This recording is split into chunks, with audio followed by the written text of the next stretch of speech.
that week, the following week after the hurricane, was the first week, again, that anyone could remember that we did not pick up garbage in Weaverville.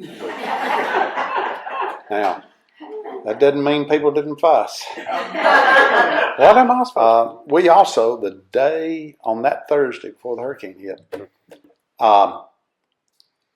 we had ordered a grapple truck, and you've seen it around town with the huge arm that lifts up stuff and puts it in the back. That came on that Thursday. The rain that we were having that Thursday afternoon, we had to open up one of the doors for the back part of the shop to let that truck drive into our building so that we could do the sort of the delivery inspection on it to make sure it was what we ordered and so forth. So for a day or two, the question was, well, we don't have insurance on this truck, and we don't have a license. And so, but then about Monday we said, sue us. We're putting that out on the street.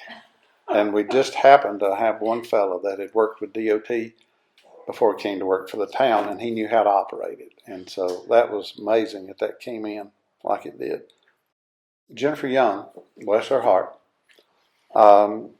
she had found out right away that basically we were staying at Public Works, and we did that, most everybody, for a solid week. She made arrangements, and she fed us lunch every day for 2 weeks. Brought it. She had a lot stored up in her freezer, which didn't have power, so might as well do something useful with it. So she did, and so we had tacos and chili and soup, and then on the very last day, the stores were back open by then, and she cooked a whole turkey dinner for us. So on that last day, and the advantage of her doing that was the mayor and the town manager had decided that we needed to have daily emergency meetings, and so that's what we did, and we did it at Public Works because not only did we have power, so she could do the cooking, and so we'd eat at noon, and then have an emergency meeting at 1 o'clock, and so it got to be where the mayor and several of the council folks and town hall staff would come down and eat with us then. So as you know, you may know, there was no way to communicate with the town citizens about anything. So we said, okay, we're gonna write out sort of today's highlights and tomorrow's plans, and then we're going to make copies of that. Well, then we said, well, how are we going to make copies? Well, our generator, some of the circuits in our building were tied to the generator and some weren't. Just so happened our copier was. So after the emergency meetings, they'd write down all the things, we'd copy it on our copier, and then various people would take it out in the community to post it on the library or town hall, and some of the town council members took it and delivered it to their neighbors, and so the word would spread like that. And someone called me one day, and I was on my way to Public Works. I was on a Saturday. They called and said, there's a helicopter circling over the community center.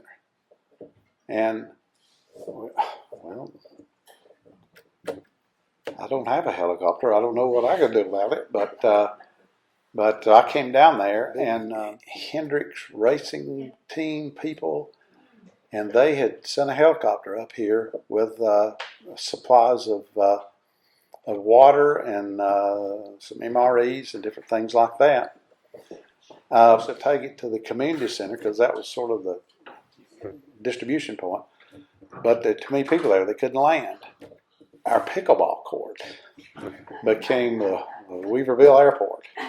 Turned that helicopter sideways and landed right in between the two big pickleball courts.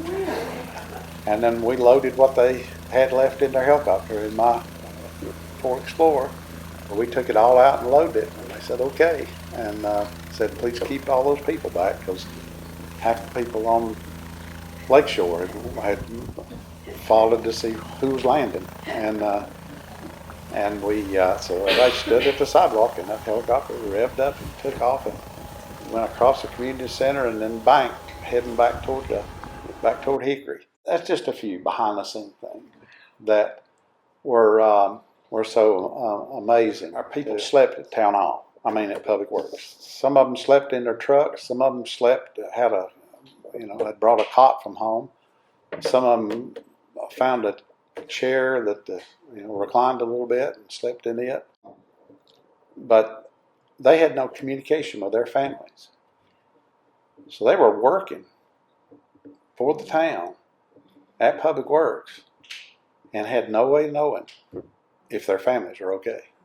And that, to me, was one of the most amazing things, the dedication that they had towards this town and its people to be there working and putting in hours and hours and hours. We had hundreds and hundreds of hours on every 2-week paycheck of those folks that were spending so much time here.